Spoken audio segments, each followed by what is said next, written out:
श्री कृष्णा श्री कृष्णा श्री कृष्णा श्री कृष्ण। गुरुर्ब्रह्मा गुरुर्विष्णु गुरुर्देवो महेश्वरः गुरु साक्षात् परं ब्रह्म तस्मै श्री गुरवे नमः। तस्मै श्री गुरवे नमः। समत्वम मौज उच्चते, ये हमारा विषय है। समत्व का तात्पर्य क्या है? एक बार एक सज्जन कह रहे थे कि स्वामी जी, मैंने जिंदगी में एक भी अपने कार का एक्सीडेंट नहीं किया। हमने कहा भाई बहुत बढ़िया, आप तो बड़े एक्स्ट्राऑर्डिनरी ड्राइवर होंगे। बोले पता नहीं, मैंने तुमने गाड़ी कहाँ कहाँ चलाई? बोले जब से गाड़ी खरीदी है तब से उसको गराज में रखा हुआ हूं, गराज के बाहर एक बार भी नहीं निकाली। तो ऐसा जो व्यक्ति है गाड़ी को गराज के बाहर निकालता नहीं और कहता है मैंने कभी एक्सीडेंट किया ही नहीं, तो उसमें कौन सी खास बात है? खास बात तो ये है कि हम अपने बनारस में गाड़ी चलावे और स्वयं भी धक्का ना खावे और दूसरे को भी धक्का न मारे, तब तो विशेषता है ना। इसी प्रकार से जीवन में समस्या हरेक की होती है। हमको ऐसे लगता है महात्मा लोग जो बाबा जी लोग हैं उनको कोई समस्या है ही नहीं, लेकिन ये बाबा जी होने के पहले उन पर भी छन्नी के घाव, हथौड़े के प्रहार ये काफी पड़े रहते हैं। तब जाकर के ये सीधे सीधे पत्थर में से मूर्ति के रूप में प्रकट होते हैं। जीवन की प्रत्येक समस्या हमको ठीक करने के लिए है और बाकी कोई प्रयोजन नहीं। इसीलिए साधना यही है कि हमको अपने मन का संतुलन हमेशा बनाए रखना चाहिए। और इस मन के संतुलन को बनाने के दो तरीके बताए हैं। पहले बताया था समझदारी का तरीका। समझदारी का तरीका क्या था? समझदारी का तरीका यह है कि सुख दुखे समय कृत्वा लाभा लाभो जया जयो ततो युद्धाय युज्यस्व नैवं पापम अवाप्स्यसि। जीवन में आने वाले सुख दुख के द्वारा हम यदि सुखी दुखी होंगे तो उसके लिए हम जिम्मेदार हैं।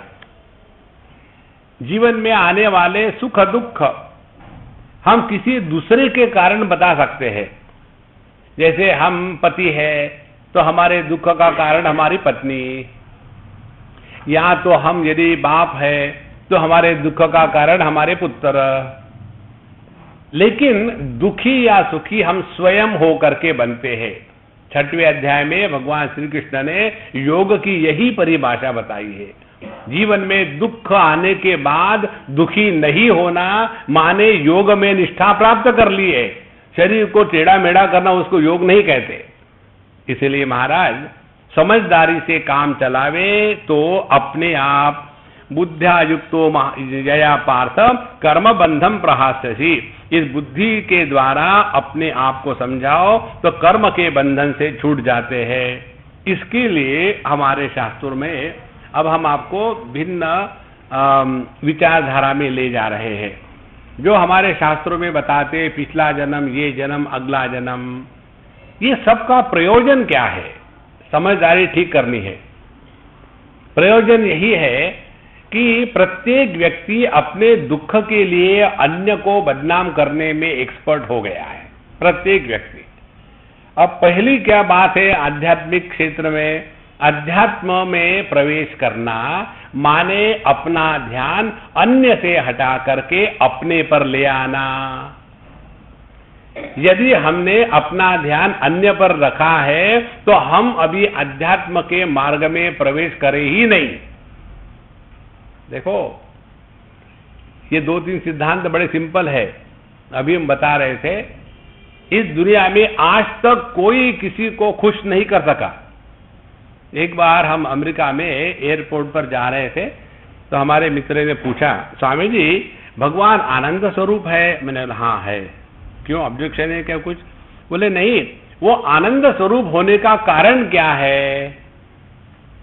हमने कहा उनके आनंद स्वरूप होने का कारण ये है, वो किसी को भी खुश करने का प्रयत्न नहीं करते। देखो ये बड़ी महत्व की बात है। भगवान किसी को भी खुश करने का प्रयत्न नहीं करते और इसीलिए वो खुश है। और हमारी समस्या क्या है, हम पत्नी को खुश करने का प्रयत्न करेंगे। जहां भगवान रामचंद्र जी फेल हो गए, आप सफल हो जाओगे? देखो, पत्नी यह एक ऐसा प्राणी है कि जिसके साथ रहना पड़ता है जैसे डायबिटीज के साथ रहना पड़ता है। मीठा मीठा है और रहना पड़ता है, गोलियां खाओ और रहो। लेकिन यदि हम ये प्रयत्न शुरू करें, हम दूसरे को प्रसन्न करें, असंभव है। इस चक्कर में कभी मत पड़ना।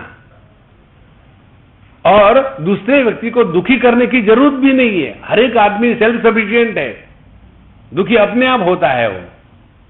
तो मतलब क्या है, अपना ध्यान अपने तरफ रहे। अध्यात्म का तात्पर्य है, अध्यात्म माने अधि आत्मा, अपने तरफ हमारा ध्यान रहे। तो इस अध्यात्म के क्षेत्र में हमारे यहां जो सिद्धांत सभी को स्वीकार है, चाहे आर्य समाजी रहे, वेदांती रहे, भक्त रहे, योगी रहे, सभी को स्वीकार है। कौन सा?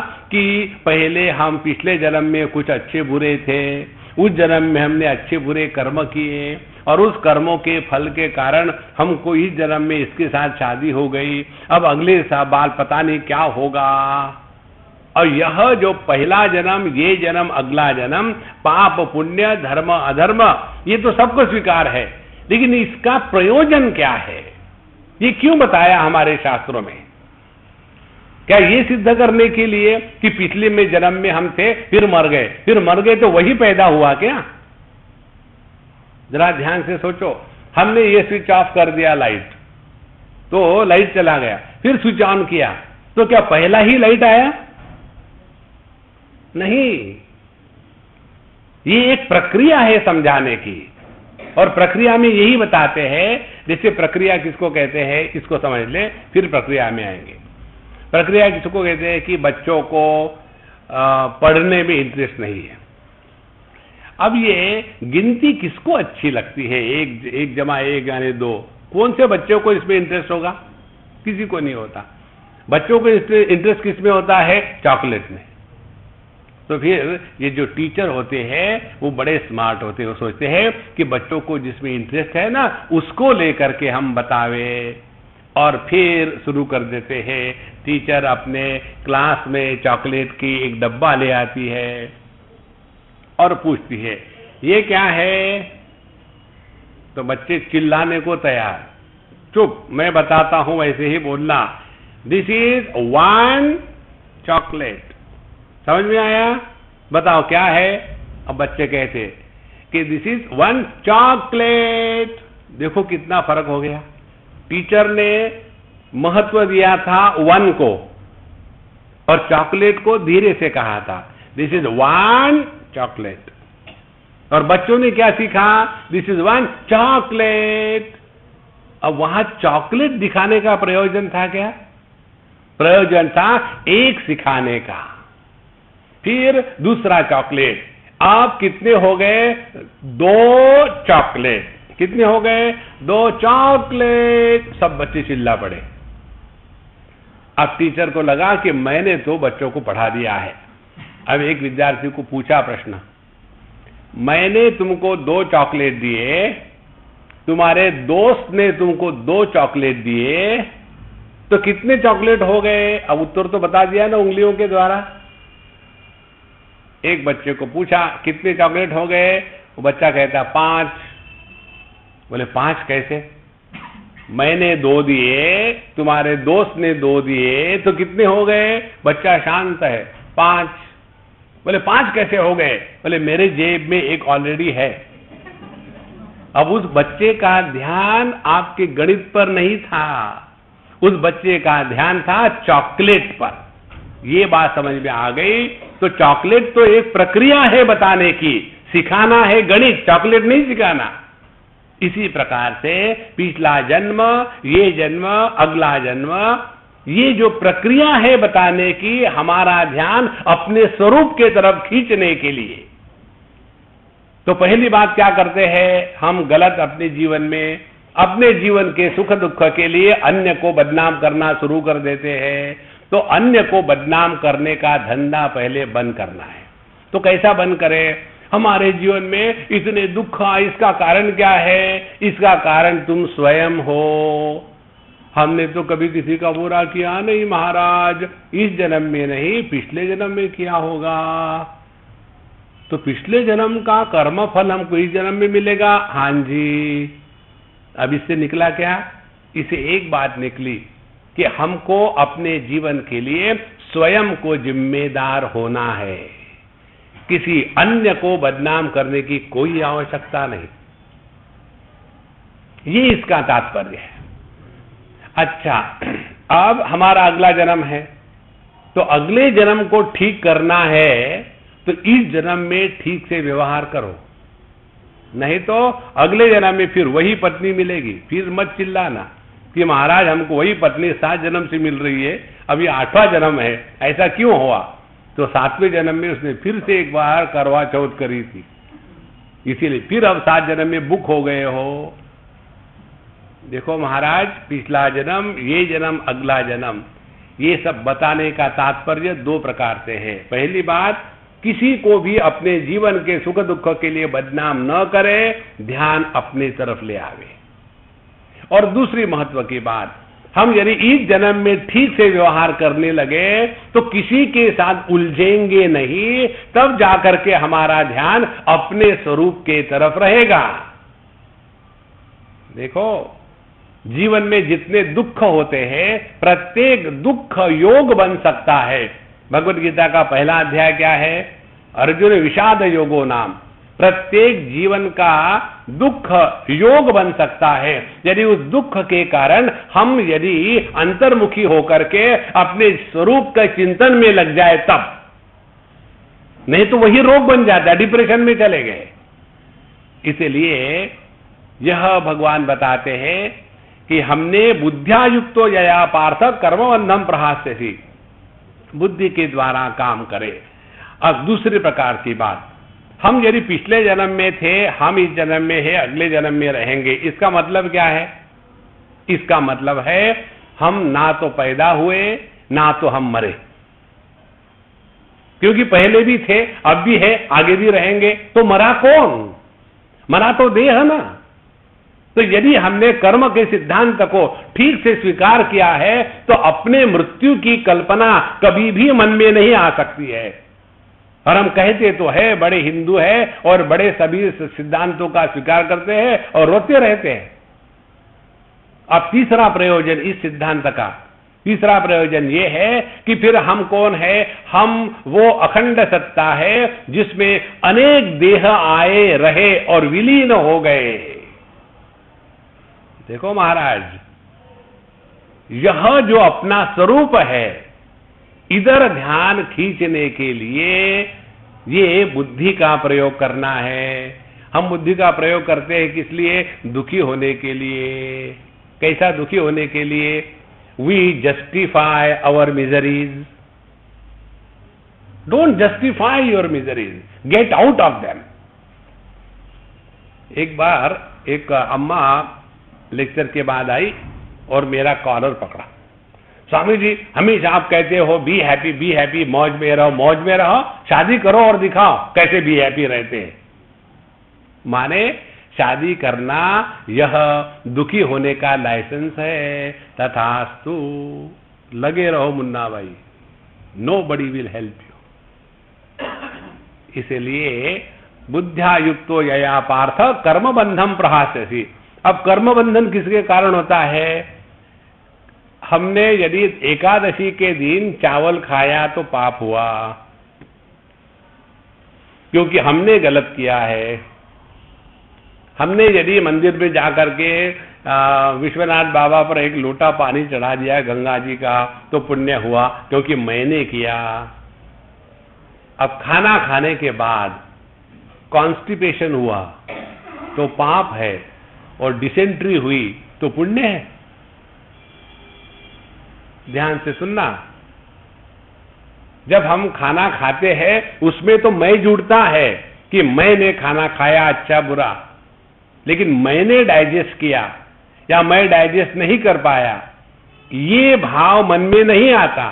और इसीलिए जिस क्रिया के साथ मैं नहीं जुड़ता वह कर्म नहीं होता। तो जीवन के दुख को निकालने का तरीका क्या हो गया है? अपने में जो एक गलत धारणा हो गई है कि मैं सब कुछ कर रहा हूं, इस धारणा को हटा दे। देखो महाराज, हम बच्चों को लेकर के दुखी इसलिए होते हैं कि हमने गलत समझा है कि बच्चे हमको हुए हैं, बच्चे हमारे माध्यम से प्रकट हुए हैं। Children are born through us, they are not born to us. हम बच्चों को देह के सिवा और कुछ नहीं देते। उस देह में रहने वाला जो जीव है, यह मां बाप की पैदाइशी नहीं होता। यदि ये जीव भी मां बाप ही पैदा करते तो कौन मां बाप चाहेंगे कि अपना बच्चा एक टेररिस्ट बन जाए? देखो संतो, तो हमने जैसा एक मकान बना के रख दिया, उसको किराए पर चढ़ा दिया, तो उस किराए पर चढ़ाने के बाद उस किराए के मकान में रहने वाला जो किराएदार होगा, जिसने मकान बनाया है, उसका कोई रिश्तेदार है क्या? वो समझो ठीक से। इसीलिए जितनी हमारी समझ स्पष्ट हो जाएगी, आप देखेंगे समझदारी के साथ जगत से उपरत होना, उसी को वैराग्य कहते हैं। और नासमझी के साथ जगत से उपरत होना, उसको डिप्रेशन कहते हैं। हम लोग डिप्रेशन में चले जाते हैं क्योंकि ये बेवकूफी है और कुछ कारण नहीं। दोनों भी विड्रॉ हो जाते हैं। एक वैराग्यशाली पुरुष भी विड्रॉ हो जाता है और एक डिप्रेस आदमी है वो भी विड्रॉ हो जाता है। इसीलिए बुद्ध्या युक्तो यया पार्थ कर्म बंधम प्रहास्यसि। सबका तात्पर्य क्या निकला है? तात्पर्य निकला ये है कि अपने मन को संतुलित रखो बाबा, अपने मन को संतुलित रखो, यही सबसे बड़ी साधना है। इसीलिए इसके लिए भगवान बताते हैं, नेहा विक्रमनाशोस्ति प्रत्यवायो न विद्यते स्वल्पम अपि अस्य धर्मस्य त्रायते महतो भयात्। तो यह जो ज्ञान है, इसको हमने थोड़ा भी अपने जीवन में उतारा तो उसमें दो प्रकार के पाप पुण्य नहीं होते निर्माण। समझदारी से जीना, यही है साधना। जितना व्यक्ति जितना समझदार होगा, उतने उसके मन का संतुलन बिगड़ेगा नहीं। और जब मन का संतुलन बिगड़ता है तो समस्या निर्माण होती है। अब जब मन का संतुलन ठीक हो जाता है तो समस्या का हल नहीं करना पड़ता, समस्या गल जाती है। कारण क्या है? विक्षेपित मन ही समस्या है और शांत मन ही सभी समस्या का समाधान है। देखो, इस पूर्ण विश्व में एक तराजू के पालने में रख दो अपने मन की शांति और दूसरे में पूरी दुनिया रख दो, दोनों में क्या इंपॉर्टेंट है हमारे लिए? अपने मन की शांति। उस मन के शांति से कभी नहीं खेलना। दुनिया को आग लगने दो, अपने मन के शांति को बनाए रखो, तब जाकर के दुनिया की आग को कैसे बुझाना है ये हमको सुझेगा। नहीं तो दुनिया को आग लगी, हम भी केवल चिल्लाने लग गए और अशांति करने लगे तो आग भड़केगी। देखो संतो, इसीलिए स्वल्पम अपि अस्य धर्मस्य त्रायते महतो भयात्। ये अपने जीवन में थोड़ा थोड़ा प्रयत्न करें। पहला प्रयत्न क्या है? अब हम किसी भी कारण से विक्षेपित नहीं होंगे। एक उदाहरण दे आपको इसके बारे में, समझदारी का कितना प्रभाव होता है। एक बार हम कहीं थे, लेक्चर दे रहे थे, जिनके यहाँ रहते थे उनका छोटा सा लड़का 7-8 साल का, वो भी सुबह सुबह आकर के 6 से 7:30 बजे तक के केनोपनिषद और मेडिटेशन ये दोनों होता था। तो वो भी लड़का आकर के सुबह बिल्कुल हमारे साथ नाद होकर तैयार होकर के आ जाता था। पूरा एकाग्रता से एक आसन में बैठ करके शांत होकर के पूरा लेक्चर सुनता था, कोई डिस्टर्बेंस नहीं, कुछ भी नहीं। एक बार 2-3 दिन के बाद हम जब गए घर में, उन्हीं के यहाँ रहते थे, नाश्ता कर रहे थे, नाश्ता कर रहे थे, उतने में एक फोन आया, तो वो उनके जो पति थे उनको बाहर जाना पड़ा, तो बाहर चले गए। तो पत्नी, मैं और उनका लड़का, तीनों हम डाइनिंग टेबल पर थे।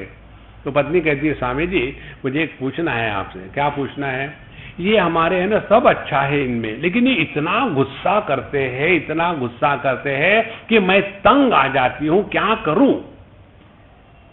अब मैं पराठा खा रहा हूं, कैसे मैं नमक हराम हो सकता हूं? तो मैंने सोचा कि पराठा पूरा खा लूं, फिर बात करूं, नहीं तो क्या भरोसा उठा के ले जाए, यदि उनके पक्ष में हम ना बोले तो हम अपना खाना ठीक है हम बताएंगे।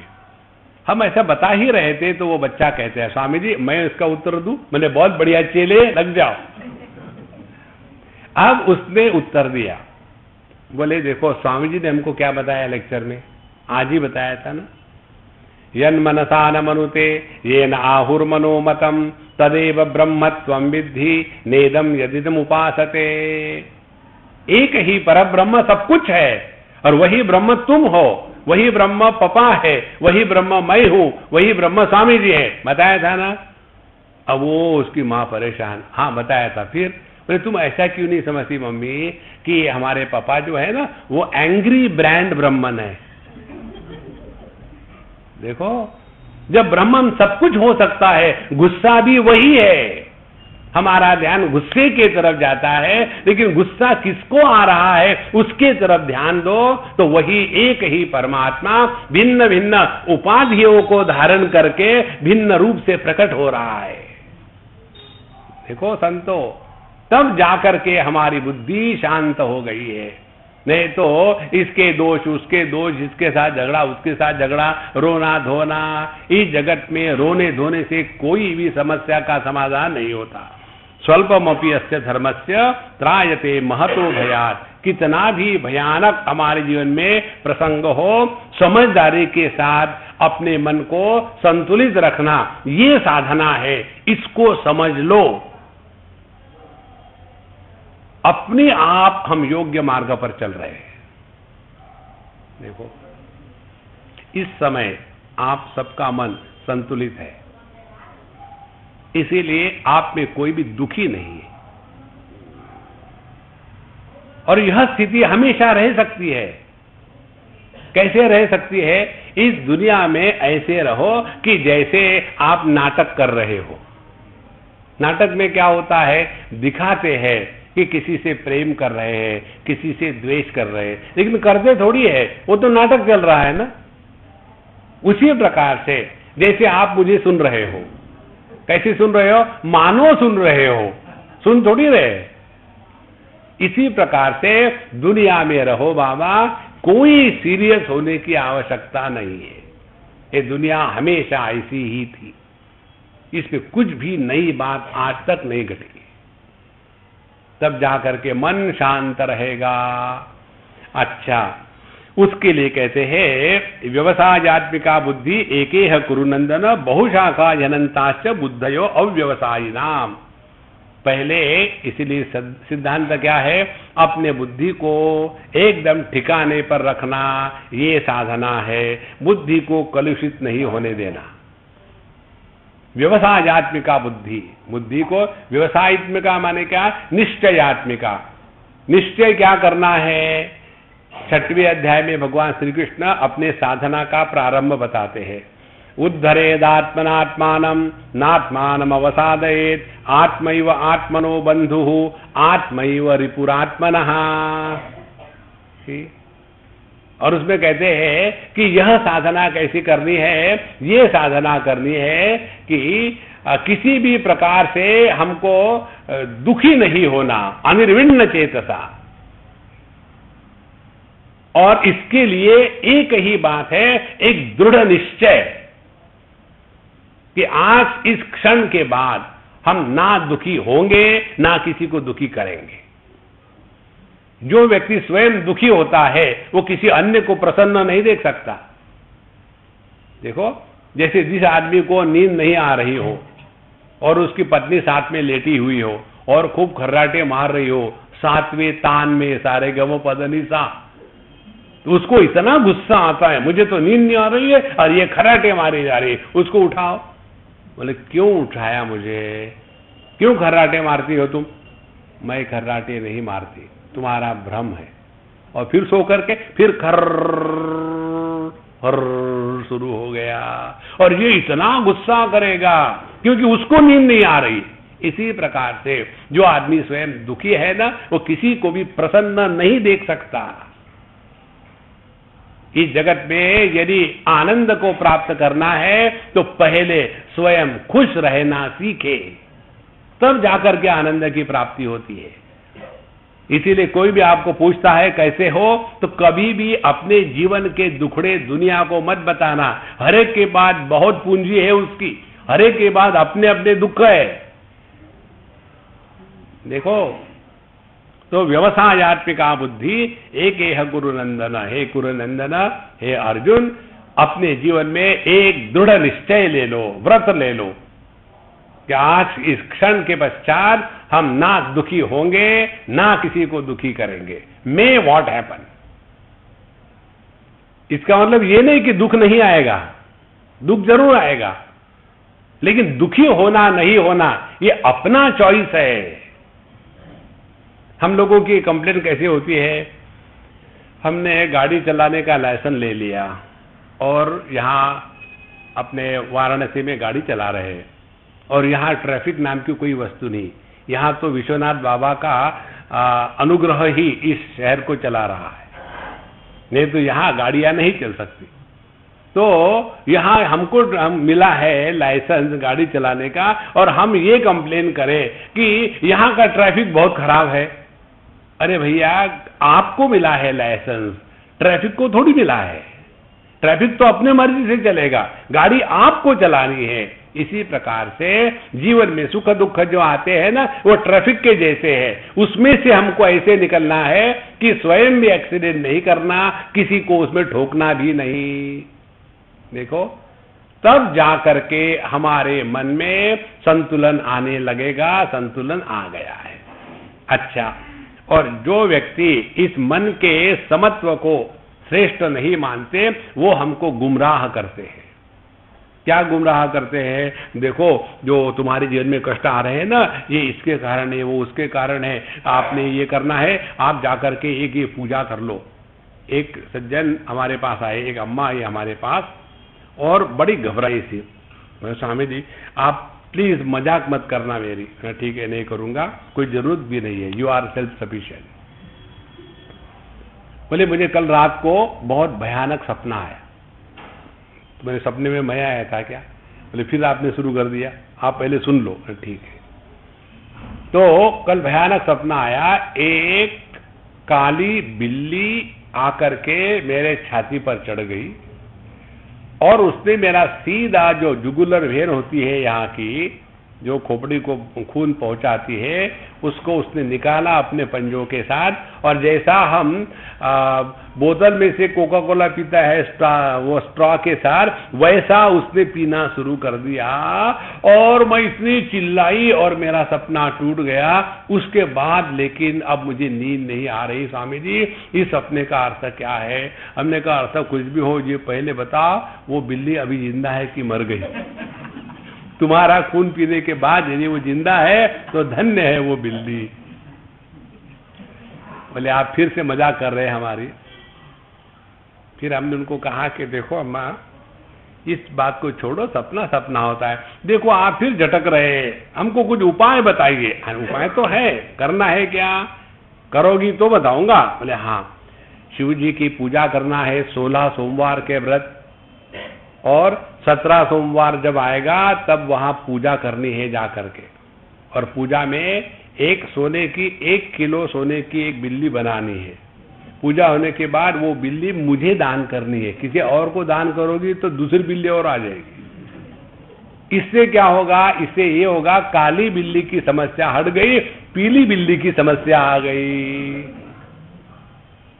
महाराज, इसमें मत फंसो।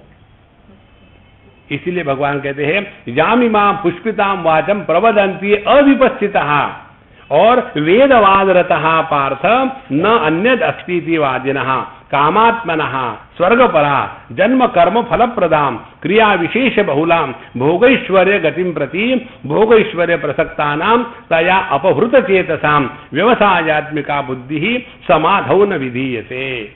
लेकिन जो इस कार्य कारण में फंसे हैं उनको बताया जाता है आप यदि ऐसा करोगे तो स्वर्ग में जाओगे, ऐसा करोगे नरक में जाओगे। ये सब प्रक्रिया है, ये सत्य नहीं है। एक सज्जन आए हमको मिलने के लिए, बोले स्वामी जी मुझे नरक में नहीं जाना। ठीक है, कोई जरूरत नहीं, हम किसी और को भेज देंगे, तुम मत जाओ। बोले मैं इसलिए कह रहा हूं कि मैंने सब प्रकार के पाप कर लिए, मारा है, और किसी का अपहरण किया है, पैसे उड़ाए हैं, लोगों को धोखा दिया है, सब कुछ कर लिया है मैंने।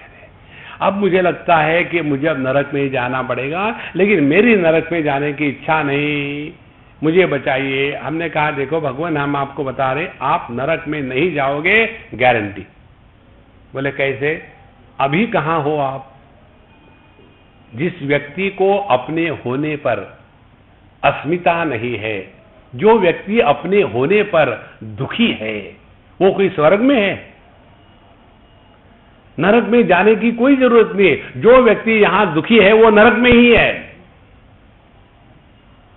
किसी भी हालत से अपने को दुखी होना बंद करवा डालो, और ये जब नहीं करेंगे तो हमको ऐसे घुमाएंगे। इसीलिए कहते हैं यामिमाम पुष्पिताम वाचम। ये जो प्रसंग आते हैं शास्त्रों में, पुष्पिता माने निष्फल, माने उसमें केवल पुष्प बहुत आते हैं, फल एक भी नहीं आता। ये तो केवल घुमाने की बातें हैं। इसीलिए उसमें से निकलो और फिर त्रैगुण्य विषया वेदा निस्त्रैगुण्यो भवा अर्जुन। हे अर्जुन, ये तीन गुणों का जो प्रकृति का खेल है ना, ये हमेशा ऐसा ही चलता आ रहा है। हमको इन तीन गुणों के परे जाना है, और तीन गुणों के परे जाने के लिए अपना ध्यान अपने स्वरूप के तरफ रखना है, दुनिया के तरफ नहीं। और दुनिया के तरफ यदि ध्यान गया तो मन में विक्षेप होगी, और दुनिया में रहते हुए भी दुनिया के तरफ ध्यान नहीं गया तो मन शांत रहेगा, और ऐसे शांत अंतःकरण में ही प्रभु प्रकट होते हैं। भगवान का एक नाम वासुदेव है। वासुदेव माने वसुदेव के पुत्र, वसुदेव माने शुद्ध पवित्र अंतःकरण। शुद्ध पवित्र अंतःकरण में जो प्रकट होता है वह परमात्मा है। जिस अंतःकरण में राग द्वेष काम क्रोध लोभ मोह और मद मात्सर्य भ्रांति घृणा ईर्ष्या ये सब का सब कचरा भरा हुआ है, वहां प्रभु कभी प्रकट नहीं होंगे। इसलिए महाराज अपने मन के शांति को कम मत समझ लेना। जिसका मन नित्य निरंतर शांत प्रसन्न रहता है उसने कर्म योग कर लिया है, उसने भक्ति योग कर लिया है, उसने अष्टांग योग कर लिया है, और उसने ज्ञान योग कर लिया है। क्योंकि सभी योगों का तात्पर्य इस मन के संतुलन को टिका के रखना है, और यह मन का संतुलन यदि टिकाया रहा तब जाकर के ऐसा संतुलित मन जगत के प्रति आकर्षित नहीं हो सकता। और जो मन जगत के प्रति आकर्षित नहीं हो सकता वही मन तत्व चिंतन में रस लेता है। एक बार एक सज्जन ने हमको पूछा, बोले स्वामी जी, वो कैंप में आए थे, बोले स्वामी जी मैं 3 दिन से देख रहा हूं, मेडिटेशन हो, वेदांत की क्लास हो, गीता की क्लास हो, संध्या का सत्संग हो, भजन कीर्तन हो, आपको ब्रह्म के सिवा दूसरा कुछ आता नहीं क्या? हर जगह ब्रह्म ब्रह्म ब्रह्म ब्रह्म ब्रह्म, और उसमें आपको बोर नहीं होता क्या? वही ब्रह्म की बात करे जा रहे हो। हमने कहा कि अच्छा उसका उत्तर दूंगा मैं, मुझे पहले बताइए अपने बारे में, आपके कितने बच्चे हैं? हाँ स्वामी जी मेरे 2 बच्चे हैं। क्या करते हैं बताओ जरा। और फिर उन्होंने अपने बच्चे का पूरी कहानी शुरू कर दी, ऐसे थे वो थे ये थे, ये किया वो किया, फिर ये पढ़ाई की वो पढ़ाई की, ऐसा किया वैसा किया, बताया गए। हमने कहा ये जो कहानी आपने सुनाई मुझे अपने बच्चों के बारे में, ये कहानी आपने आज तक कितने बार सुनाई और कितने लोगों को सुनाई? कभी बोर हो गया क्या? देखो ये हम भुगत भोगी है इसके।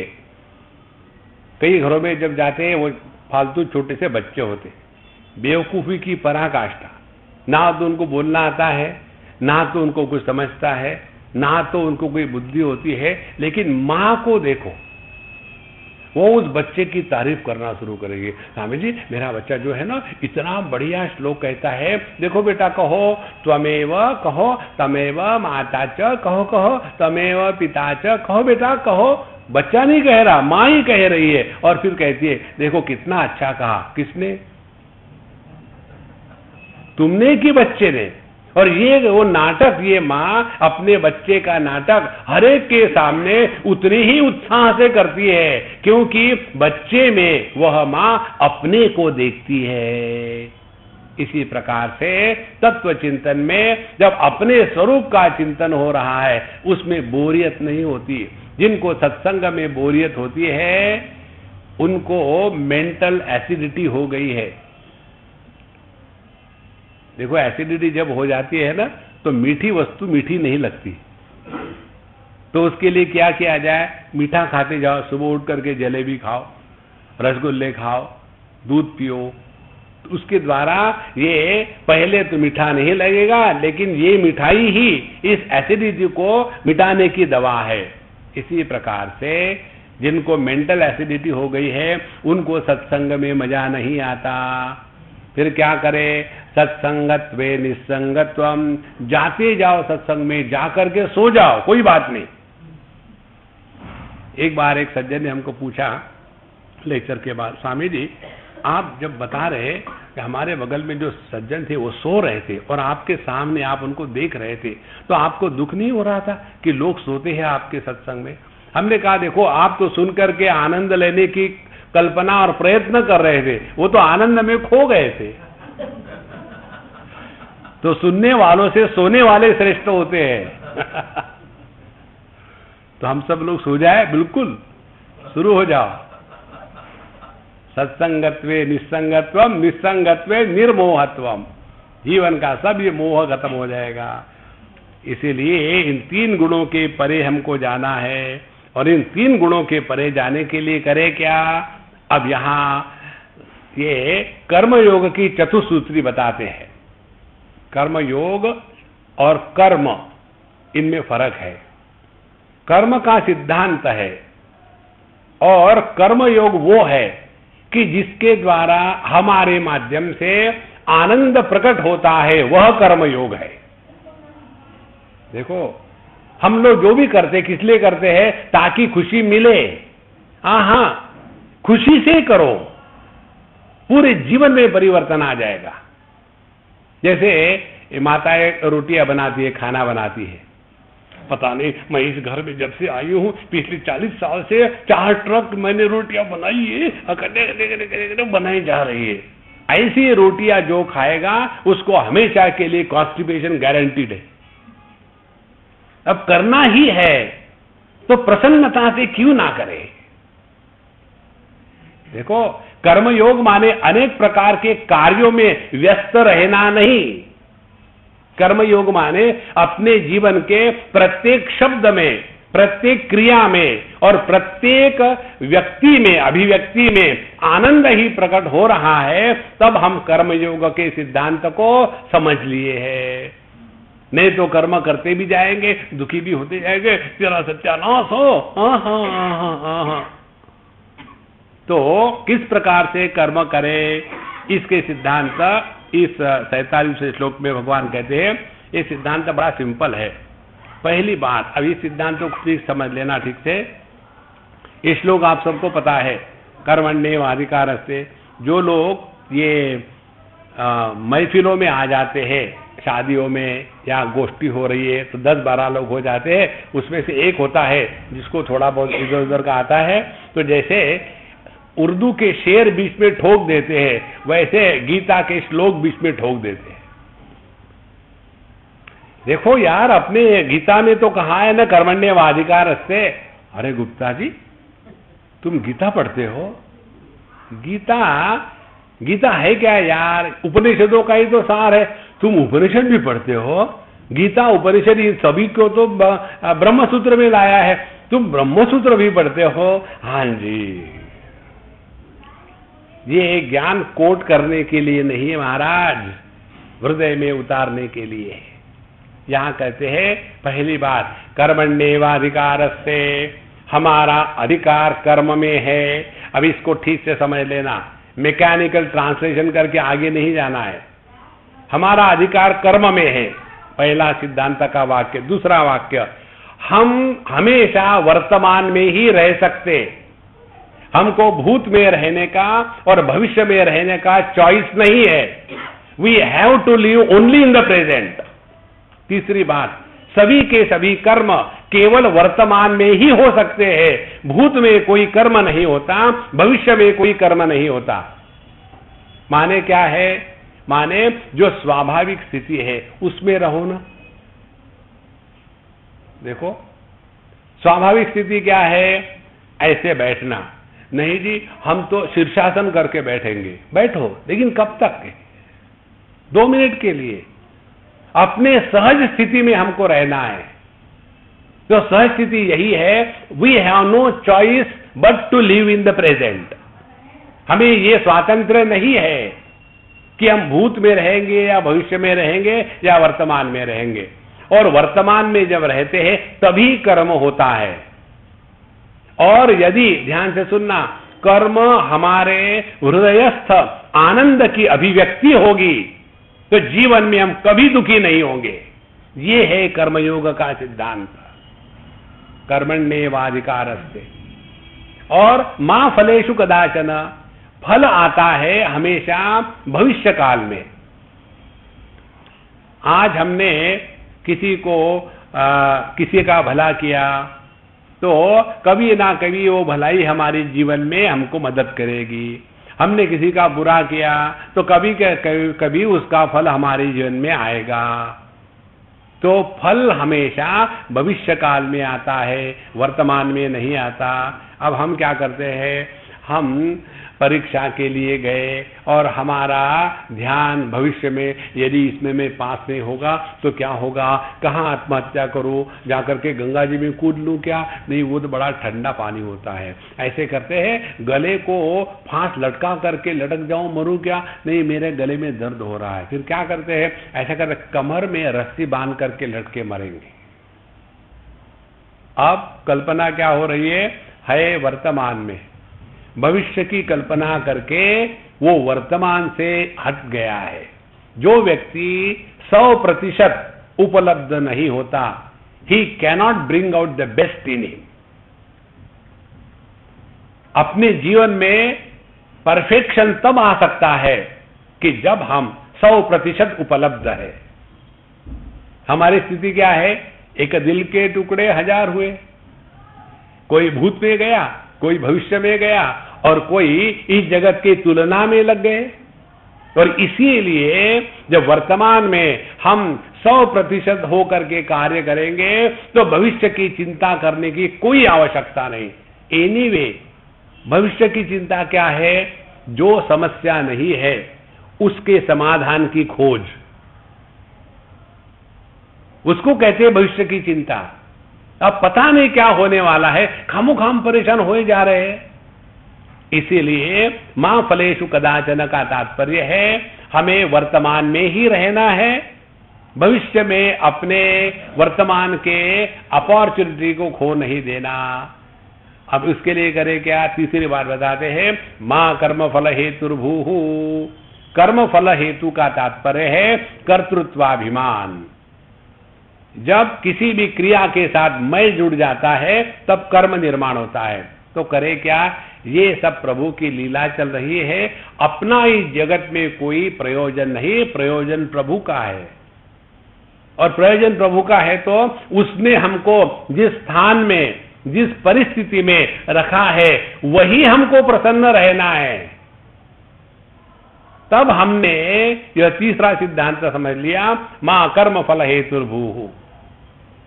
देखो, नहीं तो मैंने इतना किया लेकिन मुझे ये फल मिला, यही तो गड़बड़ी है सब। कितनी माताएं आकर के रोती है बच्चों को लेकर के, स्वामी जी मेरा बेटा अमेरिका भेजा था, उसको क्या भेजा तुमने, धक्का लगाया क्या? उसी ने पढ़ाई करी, उसी ने मेहनत करी, वही अच्छे मार्क ले आकर के उसका सिलेक्शन हो गया, अमेरिका चला गया। मैंने बच्चे को फॉरेन भेजा। तुमको फॉरेन का स्पेलिंग भी आता है क्या? मैंने बच्चे को फॉरेन भेजा। अच्छा, मैंने उसके लिए इतना किया, वहां जाकर के एक मड्डम से शादी करके ले आया। स्वामी जी बताओ मैं क्या करूं, मैं तो बड़ी दुखी हूं। तो हमने बच्चों को बड़ा किया, माने किया क्या? सुबह उठने के बाद हाँ खींचा, हाँ छोड़ दो, फिर दूसरे दिन उठे फिर थोड़ा खींचा, फिर छोड़ दिया। इतनी मेहनत करके बच्चों को बड़ा किया। जिनके माँ बाप नहीं होते वो बच्चे इतने ही रहते हमेशा। अरे यार तू, मैं कितने 35 साल से देख रहा हूं, इतना क्यों है तू? माँ बाप नहीं है ना, बड़ा ही नहीं। अहंकार विमूढ़ात्मा करता अहम इति मन्यते। हमको लगा हम सब कुछ कर रहे हैं दुनिया में, और इसी के कारण दुखी होते हैं। और दुखी होने के बाद एक बच्चे के सामने पढ़ा लिखा अच्छा इंजीनियर, ये माँ हमेशा यही चिक चिक चिक करती थी। उसने मुझे बताया स्वामी जी मैं तंग आ गया हूं, क्या करूं? हमने कहा भाग जाओ, मैं क्या कर सकता हूं। तो उतने में उसकी माँ आई, स्वामी जी अच्छा हो गया, ये भी मिला आप भी मिले, मुझे आपको कुछ बताना है। उसने मुझे पहले ऑलरेडी बता दिया था, माँ ये डायलॉग बोलेगी, अब मैं क्या करूं। तो फिर उसने शुरू कर दिया, स्वामी जी 9 महीने पेट पे रखा था इसको मैंने, स्टैंडर्ड डायलॉग हिंदी सिनेमा का, इसी दिन को देखने के लिए एक मड्डम को घर में ले आया। 9 महीने रखा था पेट। फिर एक बार सुना, 2 बार सुना, फिर मैंने कहा अम्मा उसको पीठ में रख लेती, पेट में रखा। देखो संतो, ये स्पष्ट समझ लो, इस दुनिया में प्रत्येक व्यक्ति प्रभु के अनुग्रह से आता है, अपना जो कार्य है पूरा करके चले जाता है। लेकिन हमको लगता है हमने ये किया। आपको याद है 1960 के अगल बगल का times of India paper, after Nehru who, बड़े बड़े उसके ऊपर आर्टिकल आते थे। नेहरू जी मरने के बाद भारत का क्या होगा, कितने आके चले गए, 100 में 90 बेईमान, फिर भी मेरा भारत महान। समझे? भारत में कुछ फर्क नहीं पड़ने वाला है, ये ऐसे ही चलता रहेगा। लेकिन हमको लगता है कि मेरे कारण दुनिया चल रही है, यही कर्म फल का हेतु है। मां कर्म फल हेतुर्भुः, इसका मतलब ये नहीं है कि निकम्मे होके बैठ ले। मां ते संगहा तू अकर्मणि, भगवान कृष्ण का ये सबसे बड़ा सिद्धांत है, जीवन में आखिरी दम तक के निकम्मा नहीं रहना है। We have to produce wealth, there is nothing like retirement from life. जिस दिन आपके दिमाग में ये बात आएगी ना कि अब हम बहुत थक गए, अब तो सब छोड़ छाड़ करके समय लेना, आप डिप्रेशन के शिकार हो रहे हैं। जीवन में हमेशा उत्साह से जीना है आखिरी दम तक। माते संघास्तु अकर्मणि, नहीं तो एक बार अकर्मण्यता में आ गए तो केवल अच्छे खासे खाने को गोबर में बनाने के सिवा व्यक्ति कुछ भी नहीं कर सकता। और ये सब करते समय कैसा कर्म करना है, भगवान कहते हैं योगस्थः कुरु कर्माणि संगम त्यक्त्वा धनंजय सिद्धि असिद्धयोः समो भूत्वा समत्वम योग उच्यते। और जब हम कोई भी कर्म करेंगे तो हाँ, कभी उसमें लाभ होगा, हानि होगी, कभी कर्म सिद्ध होगा, कभी नहीं सिद्ध होगा। ये तो दुनिया का नियम है। हम आपको अपना अनुभव बताते हैं। बहुत पुरानी बात है। हमको कहाँ थे, इलाहाबाद में थे। इलाहाबाद से हमारे जो होस्ट थे उन्होंने कहा कि स्वामी जी आप हमारे जो संबंधी है गुड़गांव में, वहाँ चले जाइए, हमने सब बंदोबस्त कर दिया आपके प्रवचन का वहाँ।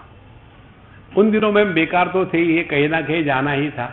हाँ ठीक है चले जाएंगे। उन्होंने टिकट दे दिया, हम पहुँच गए। जब वहाँ पहुँचे तो वो सब लोग हमारी राह इसलिए देख रहे थे कि वो मेटाडोर में बैठ गए थे ऑलरेडी। बोले स्वामी जी हम आपकी राह ही देख, अच्छा हो गया आप आ गए, अब ये घर और ये चाबी, ये नौकर और ये हमारे बूढ़ाऊ दादाजी, आप जो करना है करो, हम लोग हरिद्वार ऋषिकेश जा रहे हैं, 15 दिन के बाद आएंगे, तब तक यहाँ ही रहना, खाना खुना मिल जाएगा आपको। बिना कुछ चॉइस दिए निकल गए और मैं वहां एक मेवा द्वितीय बुढ़ाऊ के साथ। अब मैं इतना फ्रस्ट्रेट हो गया और फ्रस्ट्रेशन के साथ फिर शाम को जरा निकला, मंदिर में गया, एक मंदिर में, वहां जाकर के भगवान से नमस्कार किया ऐसे ही। तो पंडित जी ने मुझे ठीक से पहचान लिया। बोले उस समय मैं जवान था। बोले बेटा क्या हो गया?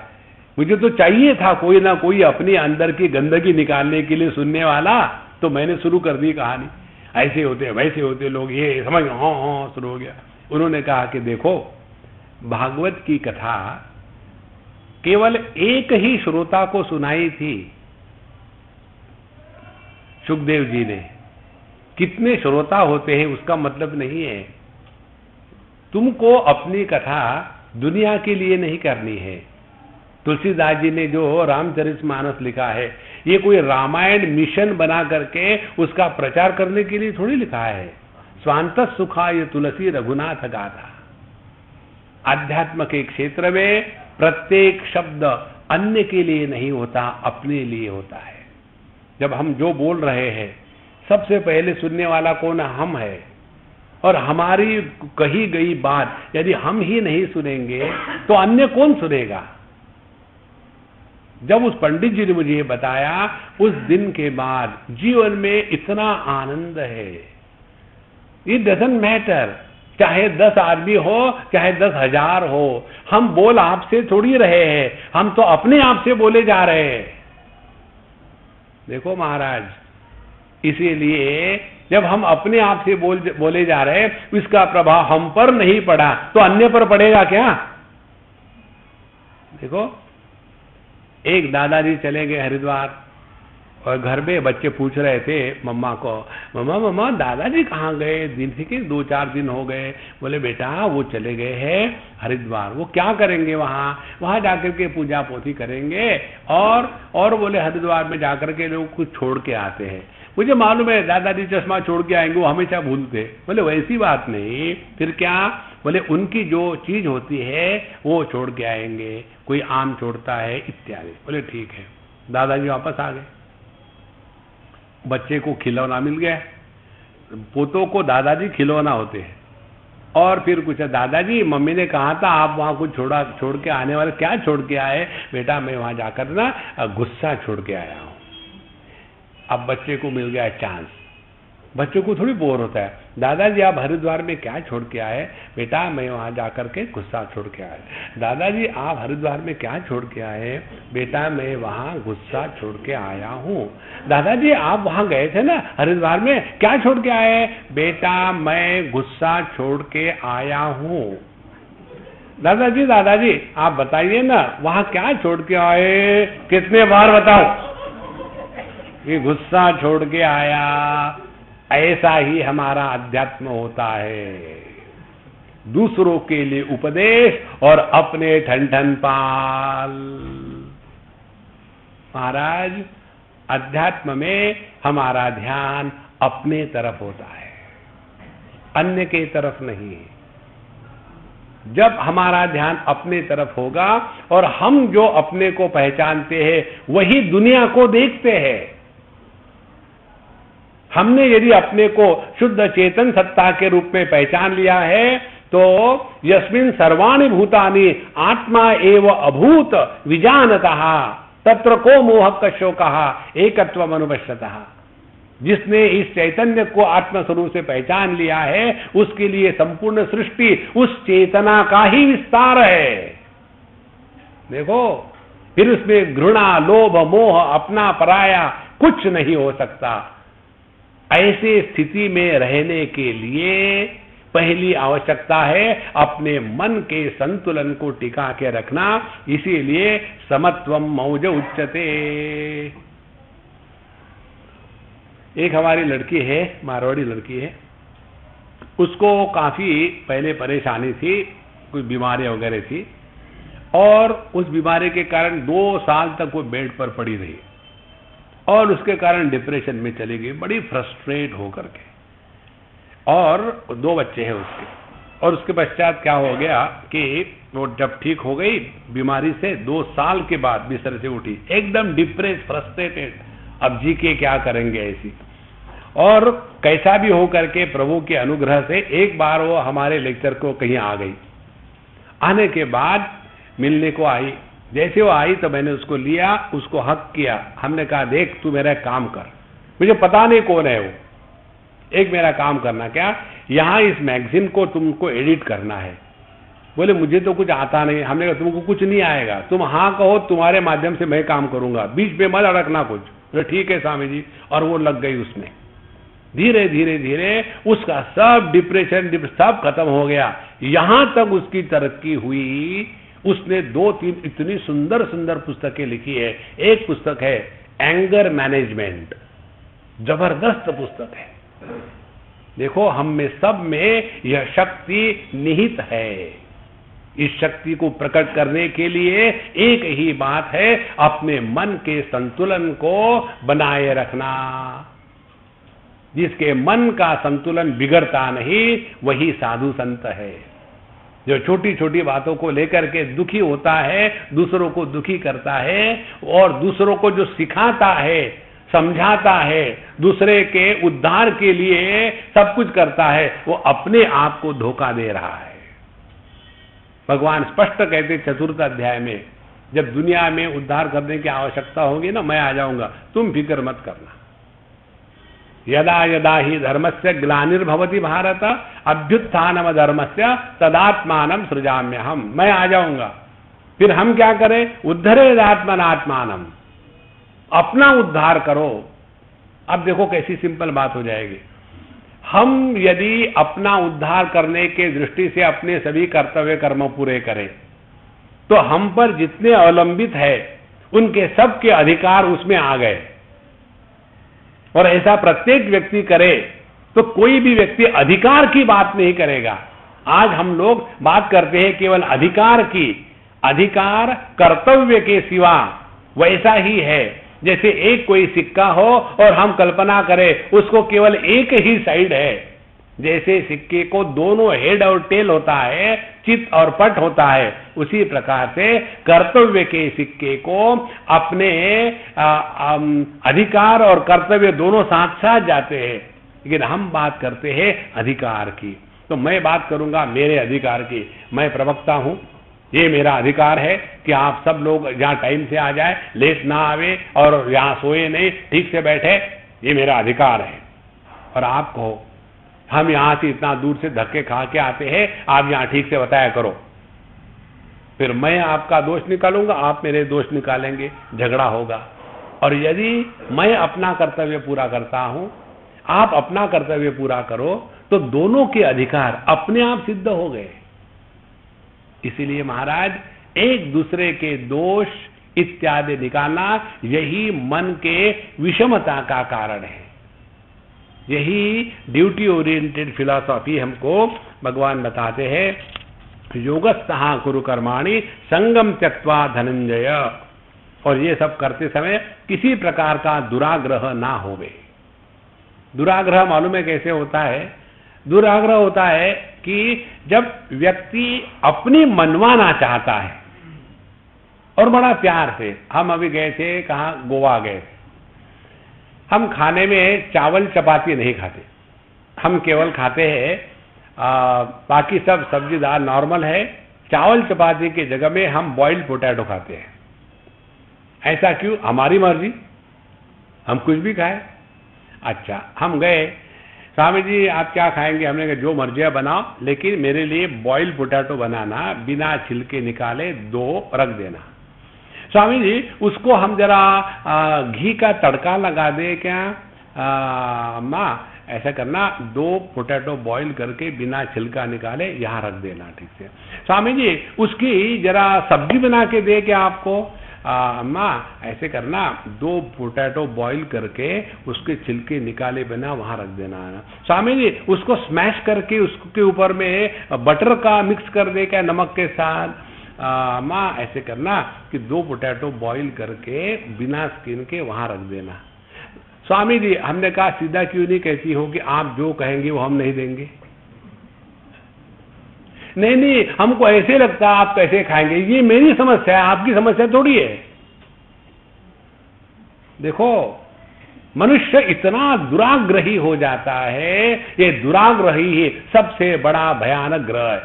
हमको एक सज्जन ने पूछा, स्वामी जी आप कैसे महात्मा है, आपके हाथ में एक भी अंगूठी नहीं है? हमने कहा अंगूठी किस लिए पहनते? बोले नहीं, ग्रह का दोष निवारण करने के लिए। हमने कहा देखो, सबसे बड़ा ग्रह एक ही है जो भयानक है, और उस ग्रह का नाम है दुराग्रह। और वो दुराग्रह हमने अपने अंतःकरण से निकाल दिया है। जीवन से दुराग्रह को निकाल डालो, आपका मन शांत रहेगा। हम चाहते हैं हमारे बच्चे हमारे कहने के अनुसार चले। अरे वो क्या फर्नीचर है, वो जिंदा आदमी है।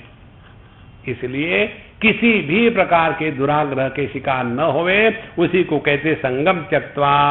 और फिर सिद्धि असिद्धियो हो समो भूत्वा। मन में यह समत्व अत्यंत महत्व का है। कभी ठीक होगा, कभी नहीं होगा, ये तो दुनिया है, ये ऐसा ही है, इसी में आनंद है।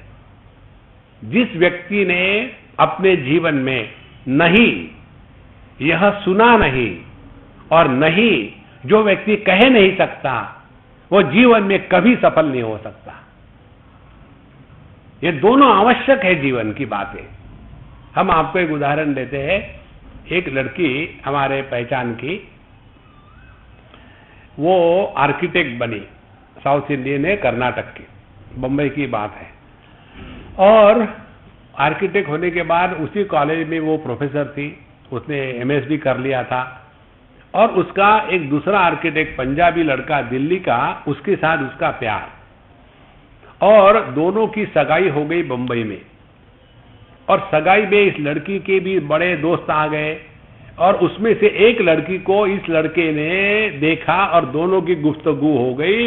फिर वो लड़की को लेकर के ये लड़का दिल्ली चला गया और उसके साथ शादी कर ली, और इसको कह दिया कि thank you for introducing to a new girlfriend, I got married to her, let us cancel our engagement. माने उस लड़की ने ना सुनना पड़ा उसको, और जैसे उस लड़की को ना सुनना पड़ा, एकदम उसको इतना जबरदस्त शॉक लगा कि 28 साल की लड़की 5 साल के बच्चे के जैसी बात करने लग गई। उसको कॉलेज से निकाल दिया, कोई भी उसके साथ बात, एकदम पागल के जैसी हो गई।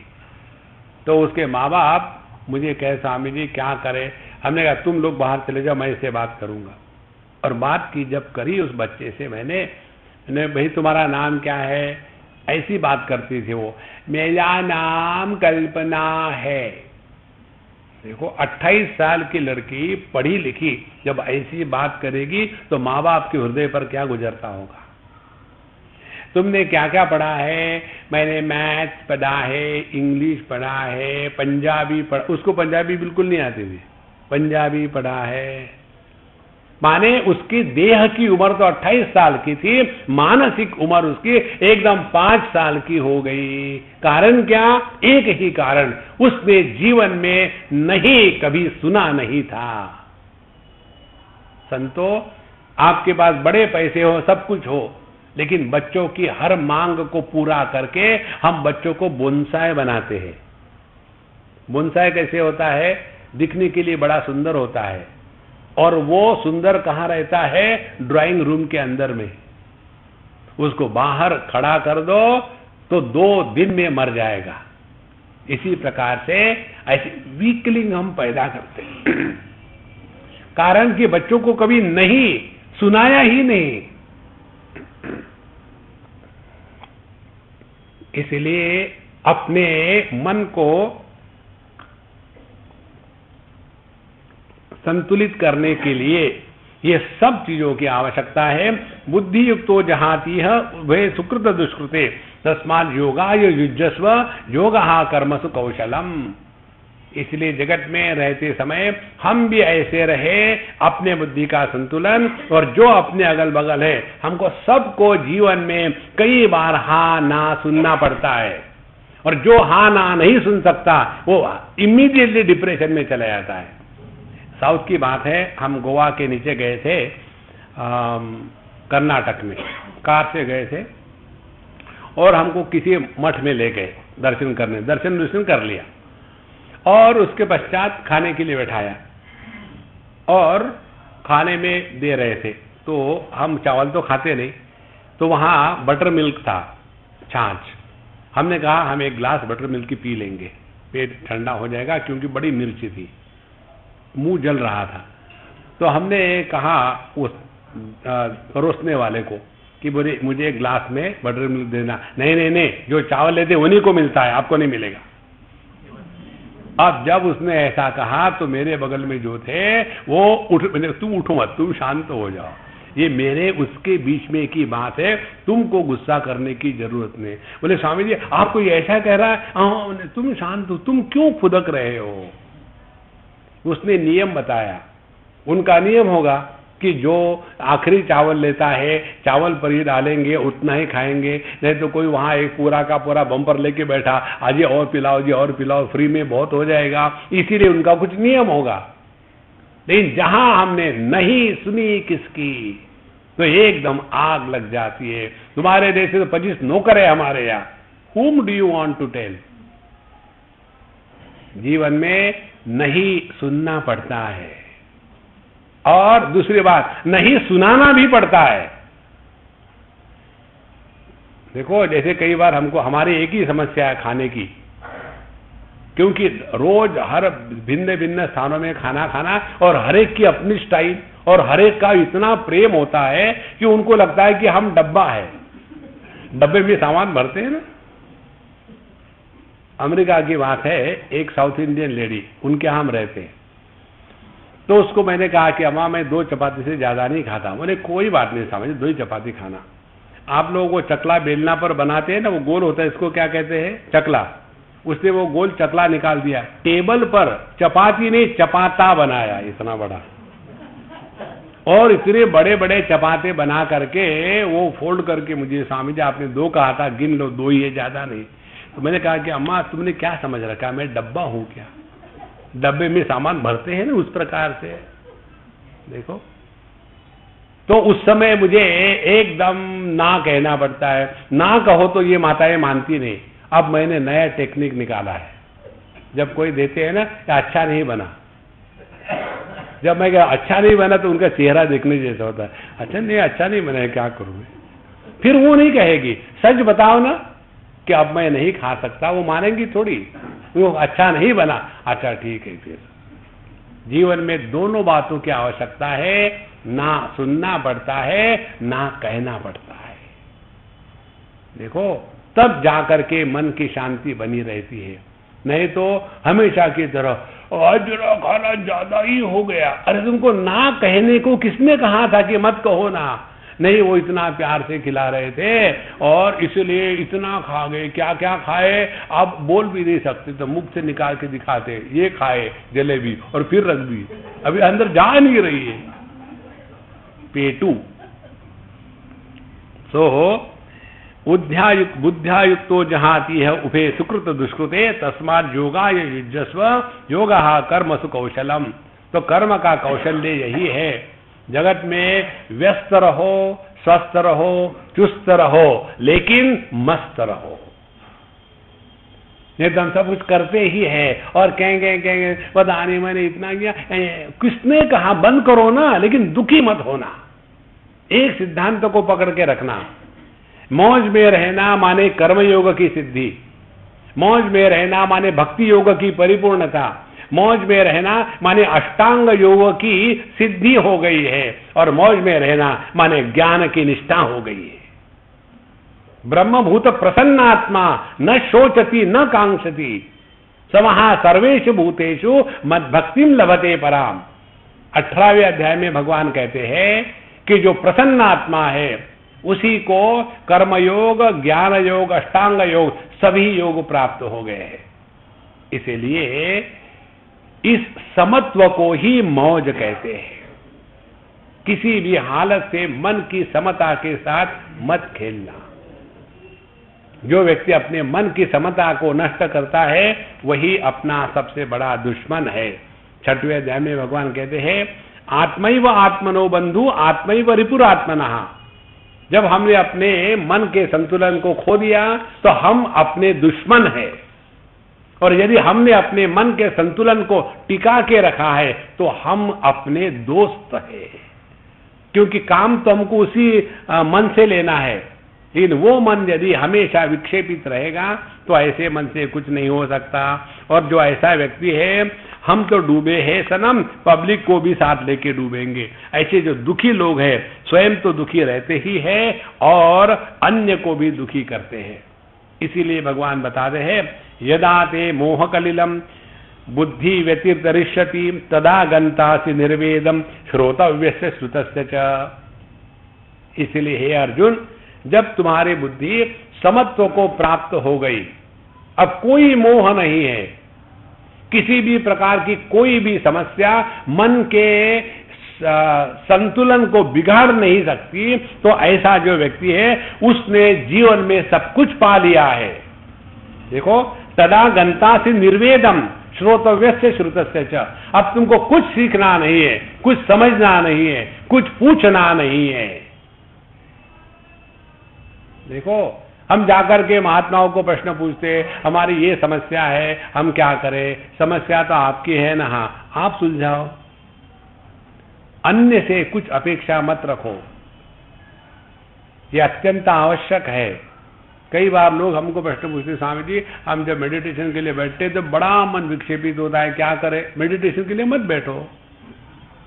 नहीं, लेकिन बैठना तो है, तो फिर बैठो। लेकिन मन विक्षेपित होता है, किसका? मेरा तो नहीं होता। नहीं नहीं नहीं नहीं, हमारा हो रहा है।